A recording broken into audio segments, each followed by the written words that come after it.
모든 사람은 다 실수합니다. 이 세상에 완벽한 사람은 없죠. 다 연약하고 누군가 언젠가 실수하고 또 넘어지게 되어 있는 것이 우리 모든 사람들입니다. 하지 말아야 될 말을 해서 실수하는 경우도 있고, 또 인생의 중요한 순간인데 잘못된 선택을 해서 그 잘못된 선택으로 말미암아 인생이 어려워지는 그런 사람들도 있습니다. 그래서 부와 명성을 한순간에 잃어버리는 그런 일들도 이 세상에는 종종 일어나곤 하죠. 어떤 사람의 실수는 그 미치는 영향력이 작을 수도 있지만, 또 그 사람이 어떤 위치에 있느냐에 따라서 그가 행했던 실수로 인해서 그가 속한 기업 전체, 나라가 힘들어지는 경우도 있습니다. 이 실수와 이런 넘어짐은 우리 신앙인이라고 해서 예외는 아닙니다. 아니, 우리를 넘어뜨리려고 하는 그런 유혹과 공격이 더 심해지죠. 왜냐하면 사단 마귀가 우리를 끊임없이 공격하여서 넘어지게 하고 하나님으로부터 멀어지게 하는데, 지금도 우는 사자와 같이 우리를 공격하고 있기 때문에 그렇다라는 거예요. 그래서 우리 믿음의 조상 아브라함도 그 넘어짐에서 예외는 아니었습니다. 오늘 본문은 이제 아브라함이 하나님께 부르심을 받은 이후에 첫 번째로 행하게 되는 큰 실수예요. 그래서 이 실수를 통하여 완전히 넘어집니다. 즉, 위대한 신앙의 사람으로, 믿음의 사람으로 보인다 할지라도요, 언제든지 넘어질 수 있다는 거예요. 그래서 이 아브라함이 어떻게 보면 넘어지는 이 사건을 통하여서 우리가 반면 교사로 삼아서 우리가 피해야 할 것은 무엇인지, 우리가 더욱더 추구하고 노력해야 될 것은 무엇인지, 오늘 말씀을 통해 여러분들 깨닫고 또 은혜 받고 또 믿음으로 새롭게 결단하는 은혜의 시간이 되시기를 주님의 이름으로 간절히 축원합니다. 첫 번째로 오늘 본문 말씀에서 깨닫는 것은 뭐냐면요, 인간적인 처세술은 결국엔 넘어진다는 거예요. 그 순간은 잘 모면할 수 있을지 몰라요. 그런데 언젠가는 넘어지게 되어 있다라는 거예요. 솔직히 오늘 본문에 나타난 이 아브라함의 실수를 우리가 이해하지 못하는 것이 아니에요. 충분히 그럴 수 있는 상황이라고 생각해요. 사실 자신뿐만 아니라 자신의 가족들의 지금 생계가 걸려 있는 거잖아요. 그리고 그 나라 살고 있던 가나안 땅에 어떤 일이 생겼어요? 기근이 왔어요. 큰 기근이 왔어요. 먹을 것이 없었어요. 그런데 애굽에는 먹을 것이 있었어요. 풍성했어요. 그러니까 10절을 봐도 뭐라고 얘기하냐면, 그냥 그 땅에 기근이 들었으므로 아브라함이 애굽에 거류하려고 그리로 내려갔으니 이는 그 땅에 기근이 심하였음이라. 아니, 그 땅에 기근이 임해가지고 먹을 것이 없는데 당장 어떻게 살아요? 그런데 애굽에는 먹을 것이 있어요. 그러면 그쪽으로 내려가야죠. 어떻게 보면 합리적인 생각 같아요. 누구도 그렇게 했을 것 같아요. 그런데 중요한 건 뭐예요? 그 결정이 인간적으로 보기에는 누구나 그렇게 했을 거다라고 생각하는 합리적인 결정이었지만, 과연 하나님께서 보시기에 올바른 결정이었냐는 거예요. 그렇지 않았죠. 그의 결정의 가장 아쉬운 점이 뭔지 아십니까? 이 중요한 결정을 하는데 아브라함이 조금도 기도해보지 않았다는 거예요. 하나님께 기도하고 하나님의 뜻이 과연 어디에 있는지, 그 가나안 땅이 왜 아브라함이 왔어요? 하나님께서 보내셔서 그쪽으로 왔잖아요. 본토 친척 아비 집을 떠나서 그 알지도 못하는 땅으로 온 것은 오직 하나님의 부르심 따라, 하나님의 뜻 따라 그곳에 갔는데, 지금 그곳에서 다른 곳으로 이주하는 거잖아요. 온 가족이. 그럼 이게 보통 일입니까? 큰 일이잖아요. 그런데 그러한 일을 행하는 데 있어서 아브라함이 조금 더 하나님께 기도하지 않고 하나님의 뜻을 묻지도 않고 이 일을 그냥 정하여버리고 실천해버린 거죠. 그러나 바로 직전까지 보여준 아브라함의 모습은 그렇지 않았어요. 4절을 보시면요, 이에 아브라함이 여호와의 말씀을 따라갔고 롯도 그와 함께 갔으며 아브라함이 하란을 떠날 때에 75세였더라. 그러니까 그가, 아브라함이 누구를 따라간 거예요? 하나님의 말씀을 쫓아서 하나님의 말씀을 따라갔다라는 거예요. 그런데 오늘 본문에 나온 그 10절을 보면 얼마 지나지도 않았는데 거기에서 임한 기근 때문에 너무나 쉽게 그 약속의 땅 가나안을 벗어나 버리는 거죠. 그동안 무슨 변화가 생긴 것일까요? 그는 하나님의 말씀을 따라가지 않았고 그저 눈에 보이는 환경과 상황만을 따라갔다라는 거예요.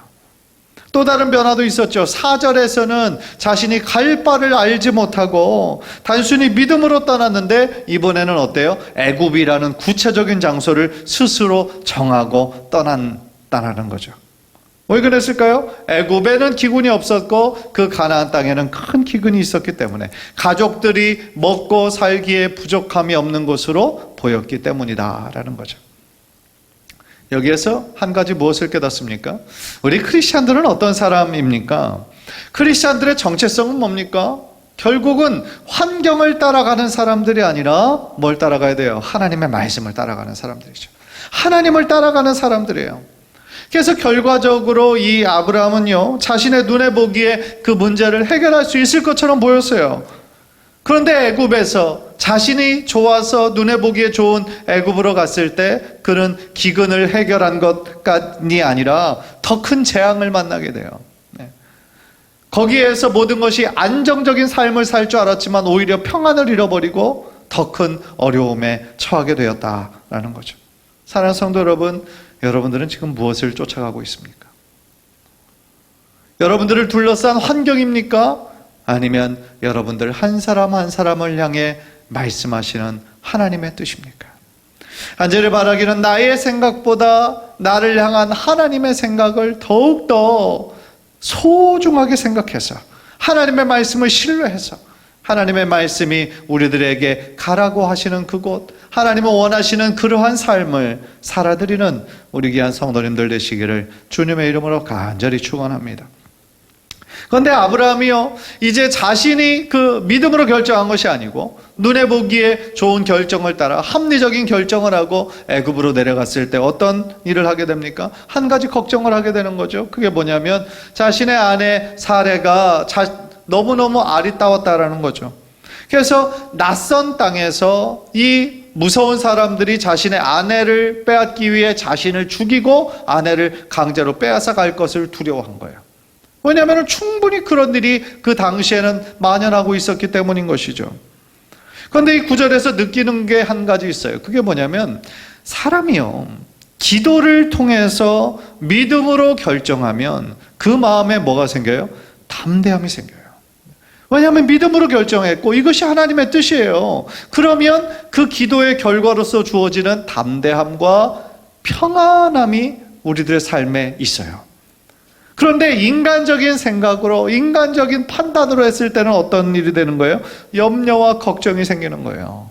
그 큰 차이가 있는 거죠. 물론 아브라함의 걱정과 염려는 그 당시에 할 수 있는, 할 법한 걱정이고 염려였다 할지라도 사실 그가 애굽으로 내려왔던 그 결정은 믿음의 결정이 아니었잖아요. 그러니까 다시 말하면 하나님의 뜻에서 나온 것이 아니라 자신이 보기에 좋은 것을, 합리적인 것을 택했기 때문에 그 땅에서 이런 일이 일어나면 어떡하나 불안하고 염려하는 가운데 애굽으로 내려갔다라는 거예요. 사랑하는 성도 여러분, 우리가 진정으로 신뢰할 것은요, 나의 지혜가 아니에요. 나의 지식과 나의 경험이 아니에요. 오직 하나님의 말씀, 변하지 않는 하나님의 능력을 우리가 믿어야 되는 것이죠. 잠언 3장 5절 우리 한번 화면을 통해 다 함께 한번 읽읍시다. 시작. 너는 마음을 다하여 여호와를 신뢰하고 내 명철을 의지하지 말라. 너의 명철을 의지하지 말라는 거예요. 우리들의 마음을 다하여서 누구를 신뢰해요? 오직 하나님을 신뢰하라는 거예요. 왜냐하면 하나님은 우리의 창조주시잖아요. 우리들의 모든 인생의 걸음걸음을 인도하시잖아요. 나의 미래가 어떻게 될지 다 아시잖아요. 따라서 하나님께 모든 것을 의탁하고 주님께서 인도하시는 대로 가는 것이 조금 더 나은 길이 아니라 베스트, 가장 좋은 길이라는 것이죠.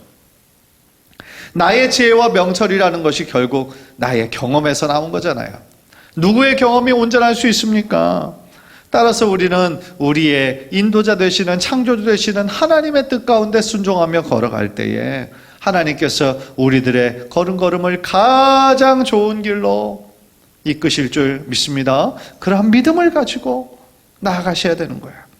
그런데 안타깝게도 이 아브라함은 기도하면서 결정한 결정이 아니었죠. 하나님의 뜻 따라 순종한 것이 아니었죠. 자기가 보기에 이것이 합리적인 생각이었기 때문에 지금 기근이 없는 애굽으로 내려간 거였죠. 그래서 그렇게 걱정하고 염려했잖아요. 그런데 그가 걱정했던 예감이 그대로 맞아떨어지는 거예요. 참 신기하죠. 우리가 어떤 좋은 예감을 했을 때는 잘 안 맞아요. 이렇게 될 거야. 이렇게 좋은 예감은 잘 안 맞는데 이거 안 될 것 같은데 막 뭔가 불안하고 그러면 그런 일은 실제로 또 안 되는 경우가 참 많이 있어요. 그죠? 우리들의 삶에 그렇잖아요. 안 좋은 예감은 그대로 맞을 때가 많아요. 아브라함이 그렇게 걱정하고 자신의 아내 사라와 이렇게 말을 맞췄죠. 이렇게 해서 내가 당신을 나의 누이라고 속일 테니까 이렇게 하자. 그래서 그렇게 입을 맞추고 이렇게 내려갔죠.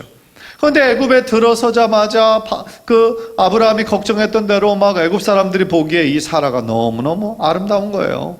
그래서 그러한 소문이 궁전까지 들어갔고 그 애굽의 그 바로 왕이 그 여성을 데려가고 싶을 정도로 그러한 아름다움이었다라는 거죠. 대략적으로 사라의 나이가 당시 65세였다라고 하는데 그녀에게는 모든 사람들의 눈에 비칠 정도, 정말 눈에 띌 정도의 아름다움이 있었다라는 거예요. 참 신기한 일이죠. 결과적으로 아브라함은 그의 아내 사레를 빼앗겼어요. 그는 기근을 피하고 평안한 삶을 살려고 애굽으로 내려갔는데 결과적으로 어떻게 된 거예요? 자신의 어떤 그런 재물보다 먹는 것보다 더 소중한 가장 사랑하는 아내를 빼앗겼어요. 이게 얼마나 큰 낭패를 당한 것입니까? 믿음으로 행하지 않고 인간적인 처세술로 그냥 애굽으로 내려갔을 때에 정작 자신의 인생에 가장 소중한 것을 잃어버리게 된 거예요. 이 이야기를 보면서요, 룻기에 나오는 나오미의 이야기가 그냥 순간적으로 생각이 나더라고요. 나오미의 선택도 오늘 본문에 나오는 아브라함의 선택과 비슷한 점이 많아요. 그때도 역시 나오미가 있었던 그 땅에 기근이 들었어요. 그래서 이스라엘을 떠나서 약속의 땅을 떠나서 어디로 갔냐면 모압으로 갔어요.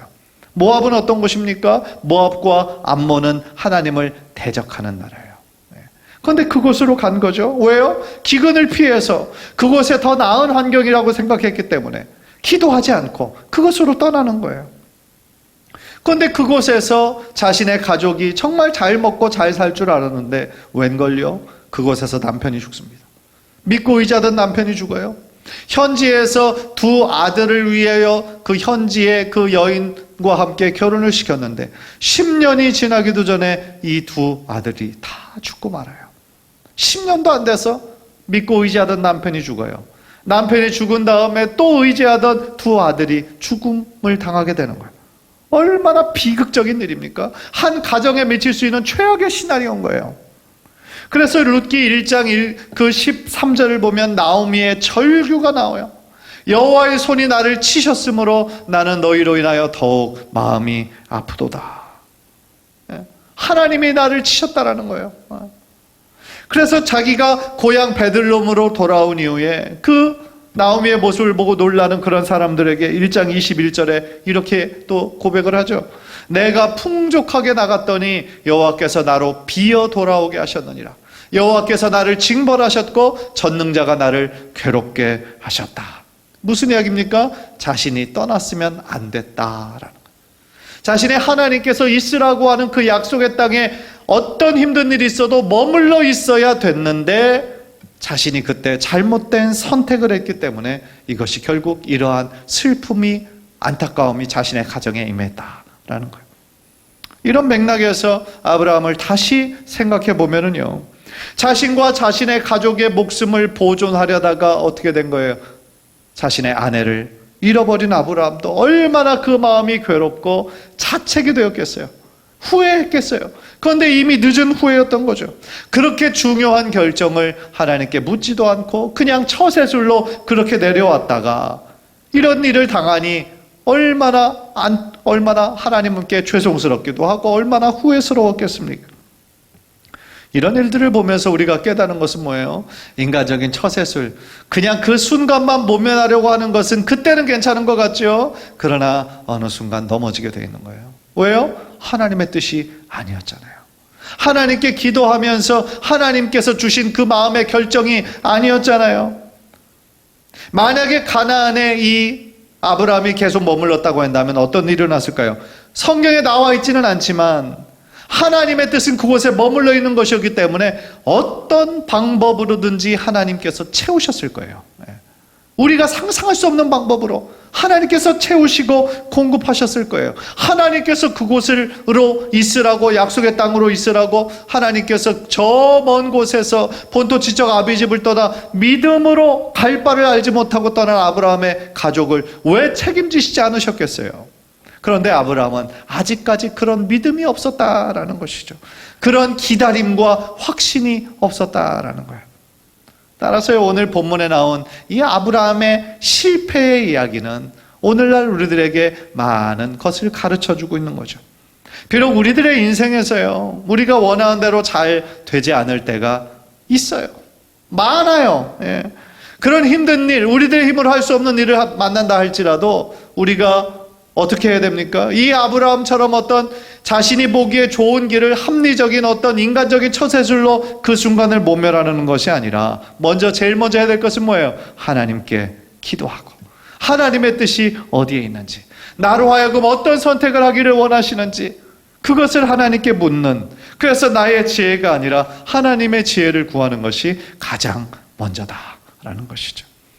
간절히 바라기는 우리가 어느 상황 가운데 있든지 제일 먼저 하나님의 뜻을 묻고 하나님의 지혜를 구하며 우리가 선택하고 행동해서 끝까지 넘어지지 않고 믿음의 길을 가시는 우리 귀한 성도님들 되시기를 주님의 이름으로 간절히 축원합니다. 두 번째로 우리가 깨닫는 것은요, 인간의 실패가 있었다 할지라도, 넘어졌다 할지라도 그 순간도 역시 하나님은 우리를 떠나지 않으시고 버리지 아니하시고 그 순간도 우리와 함께 해주신다.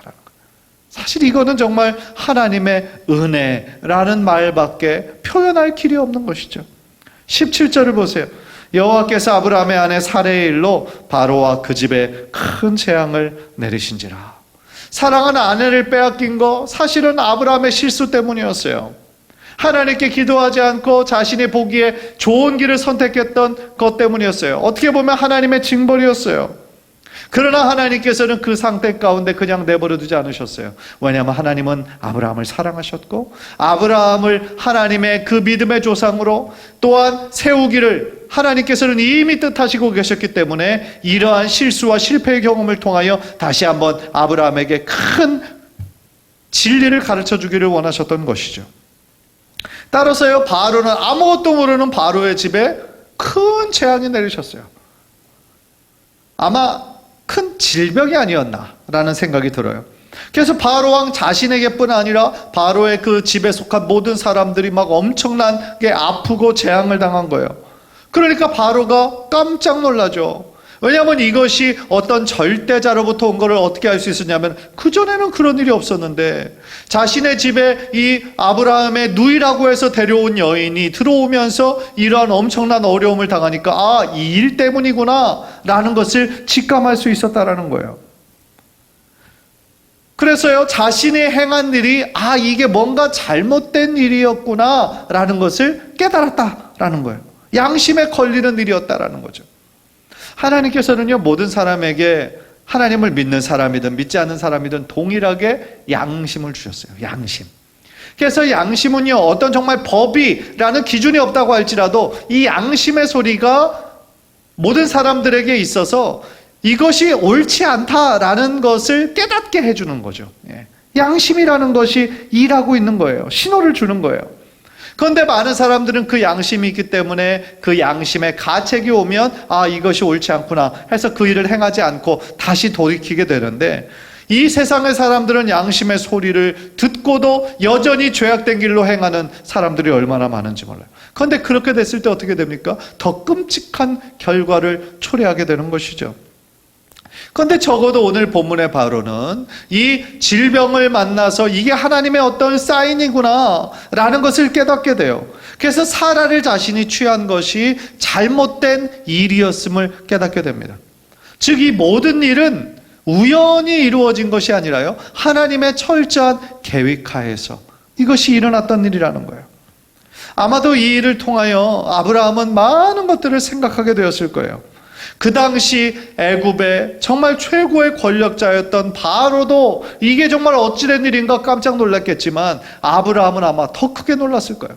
왜냐하면 그때까지만 해도 자기가 믿는 하나님에 대한 분명한 어떤 신앙이 하나님이 얼마나 크신 분이신지에 대한 그것이 잘 그려지지 않았을 때였거든요.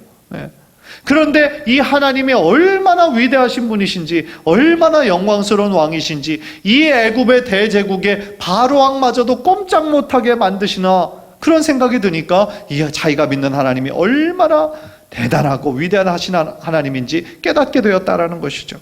그래서 그 순간부터 하나님을 경외하며 하나님을 더욱더 두려워하는 삶을 살게 되었을 거라는 거예요.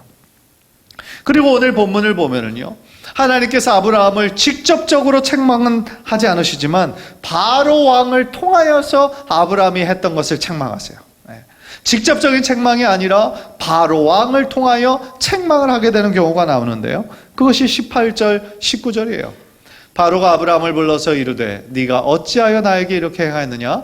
네가 어찌하여 그를 내 아내라고 내게 말하지 아니하였느냐? 네가 어찌 그를 누이라 하여 내가 그를 데려다가 아내를 삼게 하였느냐? 내 아내가 여기 있으니 이제 데려가라 하고, 네가 어찌하여 이렇게 했느냐? 3번이나 막 얘기하잖아요.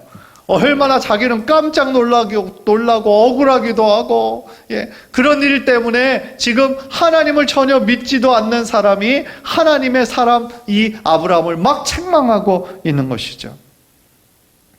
어떻게 보면 참 창피한 장면이죠. 하나님의 사람인 아브라함이 이 세상의 사람에게 책망받고 있는 거예요. 왜냐하면 신실하게 행하지 못했기 때문에. 하나님의 사람으로서 하나님의 뜻을 따라 행했어야 되는데 세상 사람들과 똑같이 그러한 눈에 보기에 좋은 길을 선택한 결과가 바로 이 세상 사람들로부터 수치를 당하는 일이었다라는 거예요. 이 구절을 보면서 그렇게 한번 적용해 봐요. 우리 성도들이 이 세상에서 세상의 빛으로 소금으로 하나님의 부르심을 받았는데 왜 소금이 필요한 거예요? 이 세상이 부패해져 간다는 거잖아요. 죄로 인해 썩어져 간다는 거잖아요. 그래서 썩지 않으라고 소금의 역할을 주셨고, 왜 우리를 또 빛으로 부르셨어요? 이 세상이 점점 더 어두워져 가고 있잖아요. 그죠? 하나님을 모르고 하나님을 대적하고 있잖아요. 그래서 하나님께서 우리를 이 어두운 세상을 비추라고, 예수 그리스도의 빛으로 비추라고 우리를 빛으로 부르셨고, 이 썩어지는 세상을 썩지 않게 하나님의 통치를 선포하라고 우리를 소금으로 부르셨는데, 과연 우리가 얼마만큼 이 땅의 빛과 소금의 역할을 잘 감당하고 있느냐는 거죠. 어떻게 보면 우리가 빛과 소금으로 완전히 그 역할을 감당하지 못했기 때문에 여전히 이 땅 가운데 이렇게 죄로 인한 여러 가지 아픔과 슬픔이 존재하는 것이 아닌가라는 자책이 드는 것이죠. 따라서요, 솔직히 요즘 교회의 모습 가운데 또 코로나19가 퍼지면서 사실 참 이 신뢰, 사회적인 신뢰도를 많이 잃어가고 있는데 참 너무나 안타까운 장면인 것이죠. 물론 교회가 정말 세상에서 어떻게 보면 세상에 얘기하는 대로 똑같이 그냥 모든 것을 실천하는 것이 하나님의 뜻이 아니죠. 왜냐하면 구별된 하나님이 다스리시는 곳이니까 우리는 하나님의 진리를 선포해야 되는 당연한 의무가 우리들에게는 있죠. 그러나 또 한편으로 우리는 이 지역사회에 속한 기관이잖아요. 따라서 이곳에서 정말 하나님의 그 법을 그들에게 사랑과 섬김의 표현으로서 우리가 녹아지는 그런 역할을 잘 감당해야 하는데, 사실은 그러지 못한 부분들이 있었기 때문에 세상에 어떻게 보면 칭찬을 듣기보다는 세상에 어떤 수치를 당하고 책망을 당하는 경우가 오늘날에도 있을 수 있다는 거죠. 무엇보다도요, 오늘 본문에서 가장 중요한 가르침, 이 두 번째 포인트에서 제가 말씀드렸던 것처럼 자기 백성, 하나님의 백성의 연약함과 실수에도 불구하고 우리를 용서하시고 끝까지 지키시고 도우시는 그 하나님의 은혜가 어떻게 보면 이 이야기에서 가장 명백하게 드러난다라는 거예요.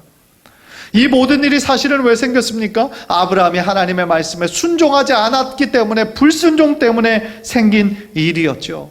처음부터 그곳에 가지 않았다면, 아니 갔다고 할지라도 거짓말을 하지 않고 있는 그대로 얘기했다고 한다면 그 상황에 맞는 하나님의 특별한 은혜가 있었을 텐데, 그러나 일이 이렇게까지 악화된 것은 다 뭐 때문이에요? 이 아브라함의 실수와 또한 그것을 감추려고 하는 거짓말 때문이었다라는 것이죠. 그러나 하나님께서는 자신이 저지른 실수에 대해서 전혀 수습할 능력이 없는 아브라함에게 찾아오셔서 도와주시고 아브라함의 힘으로 할 수 없는 일들을 하나님께서는 이루어 주시는 거예요. 얼마나 감사합니까? 우리가 우리의 죄를 인정하고 하나님 앞에 철저히 회개하고 하나님 앞에 나아갈 때에 하나님께서는 우리를 용서해 주시고 다시 한번 새로운 기회를 허락해 주신다라는 거예요. 얼마나 감사한 일입니까? 요한복음 10장 28절에서 뭐라고 얘기하냐면 하나님의 백성인 저희를 내 손에서 빼앗을 자가 없다 라고 예수님 말씀해 주셨고요. 로마서 8장에서도 이 세상의 그 어떤 것도 그를 향한 하나님의 사랑에서 끊을 자가 없다 라고 선포해 주셨거든요. 무슨 얘기예요? 하나님께 속한 자들을 하나님께서는 끝까지 지키시고 보호해 주신다는 거예요. 하나님께 속한 자를 너는 내 것이다 말씀해 주시면서 우리들을 보호해 주시고 인도해 주시는 분, 그분이 바로 우리 하나님이신 거예요. 우리 하나님은 이처럼 사랑이 많으시고 은혜와 자비가 풍성한 분이시다라는 거예요. 우리도 때때로 넘어질 수 있습니다. 보이지 않는 하나님보다 눈에 보이는 어떤 것을 더 추구할 때도 역시 있습니다. 나의 지혜와 지식보다 하나님이 훨씬 크신 분이라는 것을 머리로는 알면서도 어느 순간에 하나님의 말씀을 쫓지 않고 눈에 보이는 것만 따라가다가 낭패를 당하는 경우도 있을 수 있습니다. 그러나 이 아브라함이 오늘 넘어지고 실패하였지만 그럼에도 불구하고 하나님께서 그를 통하여 깨닫게 하셔서 다시 하나님께로 돌아오게 하시고 하나님의 그 길을 믿음으로 걸어가게 인도하셨던 것처럼 우리도 때로는 실수하고 넘어진다 할지라도 우리가 고집하고 정말 스스로 완고하지 않고 나의 죄를 고백하고 회개하고 하나님 앞에 다시 돌아왔을 때 하나님께서는 다시 우리를 우리의 모습 그대로 받아주시고 다시 하나님의 사랑의 품으로 안아주시고 다시 한번 새로운 믿음의 길로 이끄실 줄 믿습니다. 그런 하나님, 그런 사랑과 은혜와 자비가 넘치시는 그 하나님, 그 하나님을 붙잡고 우리도 아브라함이 경험했던 그 실수를 반면교사 삼아서 우리의 힘으로 할 수 없는 여러 가지 힘든 일들 만날 때 제일 먼저 하나님께 기도하고 하나님의 뜻을 구하며 그 길을 믿음으로 순종하여 한 걸음 한 걸음 나아가는 우리 귀한 성도님들 모두 되시기를 주님의 이름으로 간절히 축원합니다.